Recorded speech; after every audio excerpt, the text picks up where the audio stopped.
The parents of a man who died rescuing a friend from the Asian tsunami have gone to the place where he lost his life. Piers Simons' parents have also set up a charity in his name to help rebuild the island. In the first of 3 special reports, Mark Gibson reports from Thailand on the hardest journey. But these boats all come into the same... It is not natural for parents to outlive their children, but it was nature who took their son Piers from them. For Celia and Henry Simon, the tiny island of Koh Phi Phi is half a world away from their home at Chilthorne Doma near Yeovil. And yet this is a journey they had to make, to return with their surviving son Luke, who was with Piers when he was lost to the tsunami.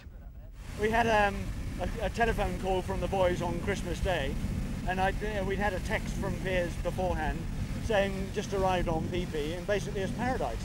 And I've been anticipating this almost from the word go, that we consoled ourselves that he was with his brother and he died in paradise.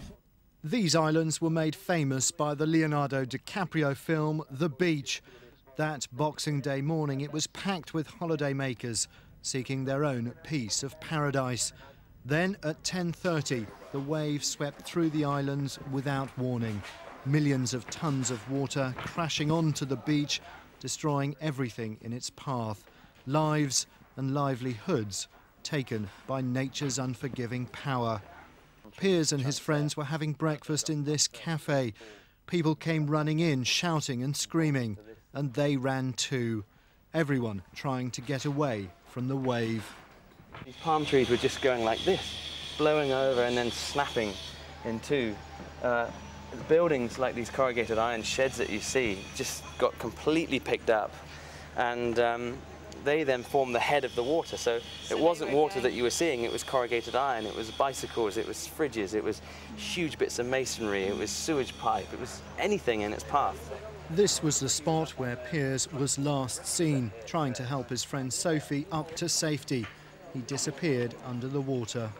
I think Piers was in this little corridor in this section here, probably was trying to help Sophie get up and didn't see anything and probably got hit head on by it, and he'd have been swept down through this corridor, and then I don't know.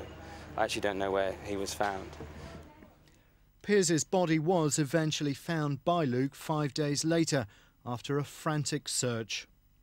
He didn't stand a chance, and I agree with C that there were five came here and 4 survived, and that has got to be a miracle.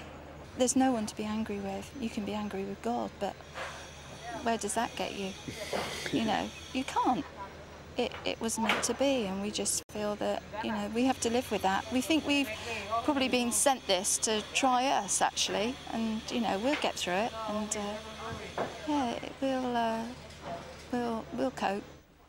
Of course, this family's story is not unique. Every Thai on the island has lost someone.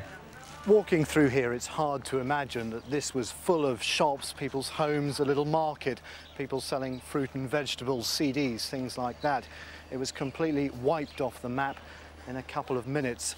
1,500 people lost their lives here on this island. 600 are still missing. Their bodies have never been found. The Simons family had to come back here. They've set up a charity in their son's name and have raised nearly £100,000 to help rebuild this island. They understand the cost of nature's fury. Now they can move forward again. Mark Gibson in Thailand for the West Tonight.